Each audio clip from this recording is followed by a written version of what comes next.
Of the earth, ये interior, इनके बारे में पढ़ेंगे। Inner core, outer core, core mantle, mental lithosphere, crust. अब ये जो है ना interior of the earth, rock, minerals, rock cycle, ये लिंक मैंने किए हैं करंट अफेयर्स के साथ।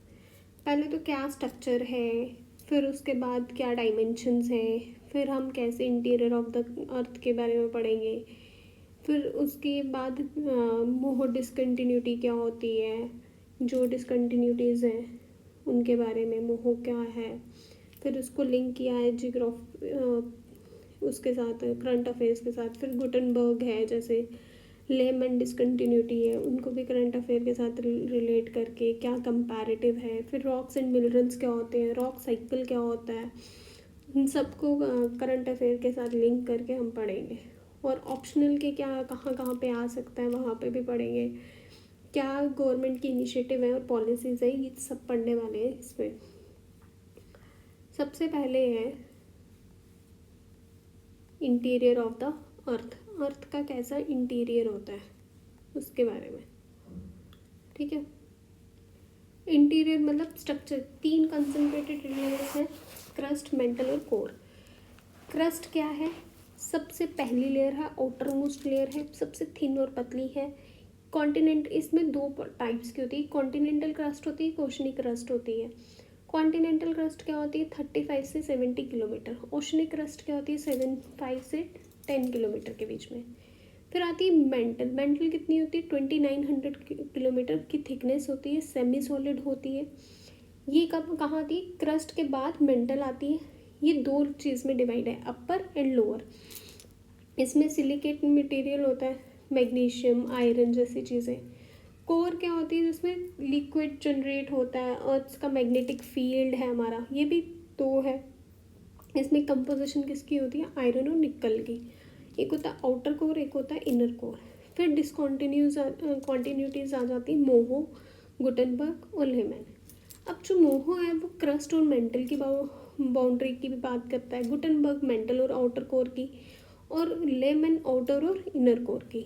अब इसमें पढ़ेंगे क्या, डायरेक्ट सोर्सेज क्या है, इनडायरेक्ट सोर्सेज क्या हैं। पहले आज हम ओवरव्यू ले लेते हैं, ठीक है। अब जैसे मोह डिसकंटिन्यूटी, ये लेमन डिसकंटिन्यूटी और गुटनबर्ग। अब ये अगर हमें ऐसी फिगर दे दी जाए तो हमें एमसीक्यूज पूछ ले तो हमें आ जाने चाहिए करना। और ये डायग्राम अगर हम मेंस में आंसर लिख रहे हैं, कहीं कोई भी 11th-12th का आंसर्स लिख रहा है तो वो भी कर सकता है। अब मोहर डिसकंटिन्यूटी क्या है, one of the most significant boundary के बारे में बात करता है, जो इनसाइड द अर्थ। ये क्या है, बहुत क्रूशियल रोल प्ले करता है अंडरस्टैंड करने में कि कैसे प्लैनेट का इंटीरियर हो सकता है। अब मोहर discontinuity boundary between the earth crust and mental है ना, अर्थ क्रस्ट और मेंटल के बीच की जो बाउंड्री है उसके बीच में है। It is marked sudden increase in the, अब जब सडन इंक्रीज आता है सेस्मिक वेव्स का तब इसको देखा जाता है। बैकग्राउंड क्या है, अंद्रीजा मोहोविरिकी एक सिस्मोलॉजिस्ट थे, उनके नाम पे रखा गया। डिस्कवर्ड कब हुआ था, 1909 में, जिन्होंने एनालाइज किया था सिस्मिक वेव्स को फ्रॉम अर्थक्वेक्स इन बाल्कान्स में जब अर्थक्वेक आया था उसके बाद इसको देखा गया। Seismic waves travel faster below a centre deep, बहुत तेज़ भागती हैं सेंटर के डीप में। फीचर्स क्या है, जैसे लोकेशन कहाँ पे, क्रस्ट और मेंटल में। डेप्थ कितनी है, 30 to 70 kilometre. Depth under oceans 5 to 10 kilometre. Seismic evidence, P waves और एस वेव की स्पीड्स। और ये इसकी कंपोजिशन क्या है, ग्रेनाइट एंड बसाल्ट की क्रस्ट की। किससे बनता है, इसमें कंपोजिशन क्या क्या है, ग्रेनाइट और बसाल्ट हमें मिलता है, रॉक्स। फिर अब अबव मोहो क्रस्ट, जो ऊपर वाला हिस्सा है मोहो क्रस्ट के ऊपर क्या है, ग्रेनाइट है कॉन्टिनेंटल में, बसाल्ट कहाँ पे, ओशनिक में। और बिलो में क्या है, पीरियोडाइट रिच इन मैग्नीशियम और आयरन। अब ये किस में इम्पोर्टेंट है, अब जियोलॉजी में देखा जाए तो ये थिकनेस ऑफ क्रस्ट की बात कर रहा है, plate tectonics lithospheric dynamics, mountains, volcanoes and earthquake. अब इसको करंट अफेयर के साथ देखा जाए तो सिस्मिक वेव्स के बारे में स्टडी हुई थी हिमालयस और वेस्टर्न घाट्स पे 2023 और 24 में, जिसमें मैपिंग की गई थी थिकनेस, क्रस्ट की थिकनेस को, और किसकी थ्रू की गई थी, हमने कहाँ मोहो डेप्थ को लेके उसकी थिकनेस को निकाला था और प्रिडिक्ट किया था टेक्टोनिक हजार्ड्स को कि टेक्टोनिक में जो चेंजेस आ रही हैं।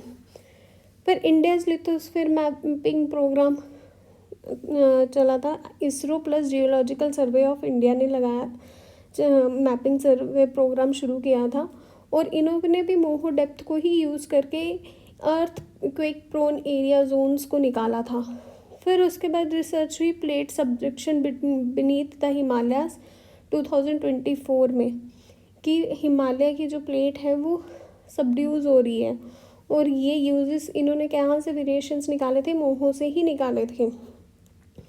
फिर गुटनबर्ग डिसकंटिन्यूटी में डेप्थ कितनी है, 2900 किलोमीटर। बाउंड्री कहाँ से है, मेंटल और आउटर कोर में। डिस्कवर किसने किया था, बिनो गुटनबर्ग ने, जो जर्मन सिस्मोलॉजिस्ट थे। कब किया था, अर्ली 20th सेंचुरी में। की फीचर्स में देख लिया जाए तो एस वेव्स को क्या कहते हैं, शिवर वेव्स। ये कहाँ पे डिसअपियर एट दिस बाउंड्री, यहाँ पे ना गायब हो जाती है। क्यों गायब हो जाती है, क्योंकि ये लिक्विड्स में नहीं जा सकती। एस वेव्स कभी भी ट्रैवल नहीं करती लिक्विड्स में। एंड द आउटर कोर, जो आउटर कोर है वो, उसमें क्या है, लिक्विड आयरन और निकल। पी वेव्स कंप्रेसिबल वेव्स हैं, ये स्लो डाउन सिग्निफिकेंटली जाती हैं, रिफ्लेक्टेड होती हैं, और ये क्या क्रिएट करती हैं, पी वेव शेडो जोन, एक शेडो जोन टाइप बनाती हैं। और ये कहाँ से होती है, 104 डिग्री टू 140 डिग्री तक के एपिसेंटर तक जा सकती हैं। फिर इम्प्लीकेशंस क्या है, confirm the liquid of the nature of the core. ये क्या बताता है कि आउटर कोर का जो लिक्विड है उसका क्या टेम्परेचर, क्या नेचर है, उसके बारे में। अब Lehmann outer inner core boundary, Lehmann कहाँ पे है, आउटर इनर कोर बाउंड्री में। इसके दो कॉन्सेप्ट है, एक इनर कोर बाउंड्री क्या है, मोस्ट कॉमनली यूज, जो बहुत कॉमनली यूज़ किया जाता है। डेप्थ कितनी है, 5100 kilometre below the surface. Boundary between liquid and solid, ये किस में बात करते हैं, लिक्विड और सॉलिड में। डिस्कवर्ड कहाँ पे होते हैं, इंजिज लेहमैन में। और की फीचर्स क्या है, पी वेव्स रिफ्लेक्ट होती है, और रिफ्लेक्ट भी होती है, रिफ्रैक्ट भी होती है, और चेंज लाती है कंपोजिशन ऑफ स्टेट में, और demonstrate at the inner core is solid. यहाँ पे क्या है, इनर कोर क्या होता है, सॉलिड होता है। फिर अपर मेंटल लेहमैन डिसकंटिन्यूटी, ये लेस कॉमन रेफरेंस है, बहुत कम रेफरेंस में आता है। ये 220 किलोमीटर की बात करता है, और इसको कभी कभी ऑब्जर्व किया जाता है, जैसे अपर मेंटल के टाइम पे। अभी भी इसके ऊपर स्टडी चल रही है। गुटनबर्ग 2900 किलोमीटर, लेहमैन 51, और लेहमैन अपर को 220 किलोमीटर। इसमें हम क्या क्या पढ़ सकते हैं, mining, volcanic eruptions, indirect sources में seismic waves, gravity, magnetic field, मेरिटाइट composition, rocks and minerals.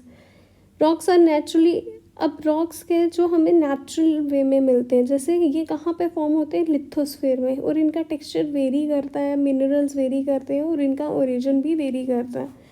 Igneous rocks, types of rocks में सबसे पहले आते हैं इग्नियस रॉक्स। कहाँ पे, ये है इग्नियस रॉक्स।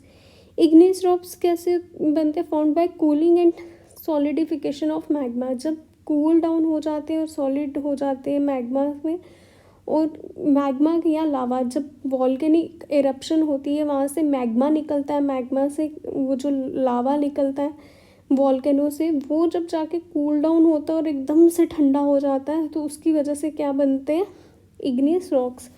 जैसे इंट्रूसिव और एक्सट्रूसिव। इंट्रूसिव जहाँ स्लो कूलिंग प्रोसेस है, बहुत आहिस्ता आहिस्ता आहिस्ता ठंडा होता है, और एक्सट्रूसिव बसाल्ट रॉक, जो बहुत फास्ट कूलिंग हो जाती है। जो इंट्रूसिव रॉक्स होते हैं ना, वो वॉल्केनो के अंदर ही बनते हैं, और वो अंदर ही आहिस्ता आहिस्ता ठंडा होते हैं। ऐसे समझो, कोई इंसान गुस्सा है, उसने आप अपना गुस्सा बाहर ही नहीं निकाला, उसका गुस्सा अंदर ही रहा, वो अंदर ही ज़्यादा देर तक गुस्सा रहेगा। पर जब किसी इंसान ने अपना गुस्सा बाहर निकाल दिया, बोल दिया, चिल्ला दिया, तो वो थोड़ी देर बाद ईज़िली कूल डाउन हो जाएगा। बट जो अंदर रखता है वो कूल डाउन ईज़िली नहीं होता। वैसे ही इंट्रूसिव और एक्सट्रूसिव रॉक्स। फिर है सेडिमेंट्री रॉक्स। ये कहाँ से बनते हैं? डिपोजिशन ऑफ सेडिमेंट्स, जो डिपॉजिट होते हैं ना सेडिमेंट से, उनसे बनते हैं। ऑफन है फॉसिल्स, इनके पास फॉसिल्स, ये मतलब ज़्यादातर फॉसिल्स से बनते हैं, जैसे लाइमस्टोन, सैंडस्टोन, शेल्स। फिर आते हैं मेटामॉर्फिक रॉक। ये क्या कहाँ से बनते हैं? जब चेंज आती है एग्जिस्टिंग रॉक्स में, क्यों? हीट और प्रेशर की ज़्यादा होने की वजह से। जैसे मार्बल, मार्बल कहाँ से बनता है? लाइमस्टोन से। स्लेट बनती है कहाँ से? शेल से। अब शेल ये सेडिमेंट्री रॉक से। पहले इग्नियस, ये देखो इग्नियस से सेडिमेंट्स बनते हैं, सेडिमेंट से सेडिमेंट्री रॉक, फिर बनता है मेटामॉर्फिक, फिर मैग्मा बनेगा, फिर से वही प्रोसेस। कभी इग्नियस से सीधा मेटामॉर्फिक भी जा सकता है और मेटामॉर्फिक से सेडिमेंट्स भी बन सकते हैं, और सेडिमेंट्री रॉक से सीधा मैग्मा में भी जाता है। What are minerals? अब मिनरल्स क्या होते हैं? जो natural occurring inorganic solid crystal की सब्सटेंस के फॉर्म में मिलते हैं, जैसे मेटालिक आयरन और कॉपर, बॉक्साइड हो गए। नॉन मेटालिक में क्या आ जाता है?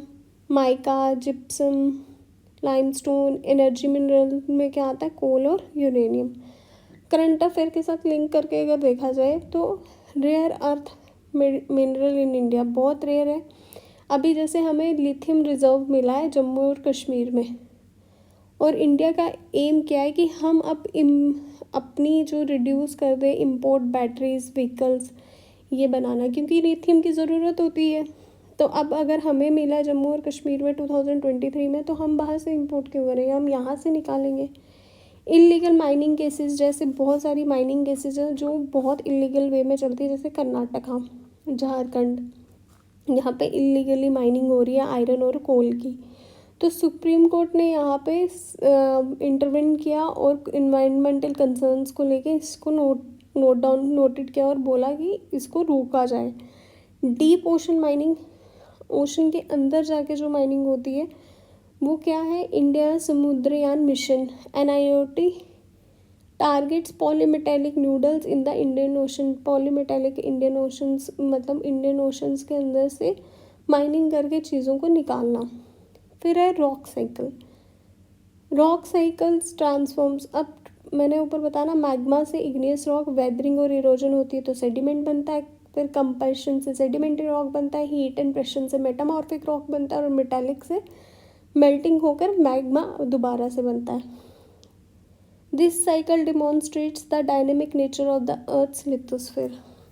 ये क्या बताता है? डायनामिक नेचर की, कैसा कितना बड़ा नेचर है हमारे अर्थ का। अब देख कौन कौन से रॉक्स बने हैं इंडिया में। अरावली कहाँ पे है? राजस्थान में। ये मेटामॉर्फिक रॉक है, ये ओल्डेस्ट भी है इंडिया में। डेक्कन ट्रैप महाराष्ट्र में, ये कौन से बना? बेसाल्टिक इग्नियस रॉक से। ये वॉल्केनिक प्लेट्यू था। Vindhya range central India, sedimentary fossil rich है। धारवा सिस्टम कर्नाटका, मेटामॉर्फिक, ये मिनरल रिच है। गोंडवाना बेसिन झारखंड और छत्तीसगढ़, सेडिमेंट्री है, कोल रिजर्व है। अब करंट अफेयर के साथ लिंक किया जाए तो डेक्कन ट्रैप स्टडीज़, मास मतलब यहाँ पे एक्सटिंक्शन ऑफ डायनासोर्स कहते हैं कि मिले हैं, जियोलॉजिकल फाइंडिंग्स हुई है। वॉल्केनिक और क्लाइमेट चेंज स्टडीज़ की गई बेसाल्ट लेयर्स पे। Gondwana coal block auction, private sector ने पार्टिसिपेट किया इंक्रीजिंगली, और इकोलॉजिकल कंसर्न्स को देखते हुए उन्होंने इसमें कोल्स के बारे में रिसर्च की है। फिर इन्वायरमेंटलिस्ट जो है वो अगेन लॉस ऑफ फॉरेस्ट की बात करते हैं, उनको कवर करने की। ट्राइबल डिस्प्लेसमेंट्स हो रही हैं। फिर जियो टूरिज़्म में देखा जाए लुलार लेक जो किससे बनती है?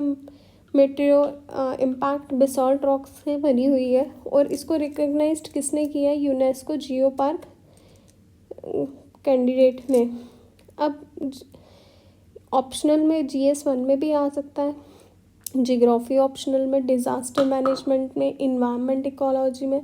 और इनिशिएटिव क्या है जो गवर्नमेंट ने, कौन सी पॉलिसी मेजरिंग में आता है? नेशनल मिनरल पॉलिसी 2019 जिसमें सस्टेनेबल माइनिंग पे फोकस किया गया है। फिर star rating for mining mines में इन्वायरमेंटल कंप्लायंस है। इंडियाज़ डीप ओशन मिशन 2021, इसमें किसके ऑनगोइंग के बारे में बात हुई है। District mineral foundation CSR like fund for mining affected areas की बात हुई है। मतलब कंक्लूजन ये है कि इंटीरियर ऑफ अर्थ रॉक्स और मिनरल्स में हम देखते हैं कि कैसे कैसे चीज़ें चेंज हो रही हैं, क्या क्या इश्यूज़ आ रहे हैं, क्या डिग्रेडेशन से इश्यूज़ आ रहे हैं, कैसे डिज़ास्टर मैनेजमेंट में डिफॉरेस्टेशन जो करके हमने इतना बड़ा योगदान दिया है उसके बारे में। और नहीं तो क्या, योगदान ही तो दिया है हमने ही, सॉइल इरोजन करवाया है हमने ही, यहाँ पे पूरा क्लाइमेटिक चेंज को डिस्टर्ब करके रखा है और अब हमें ही ठीक करना, नहीं तो आने वाली जनरेशन को कुछ भी नहीं मिलेगा। ये हमें समझने की तो ज़रूरत है। Thank you. राधे राधे।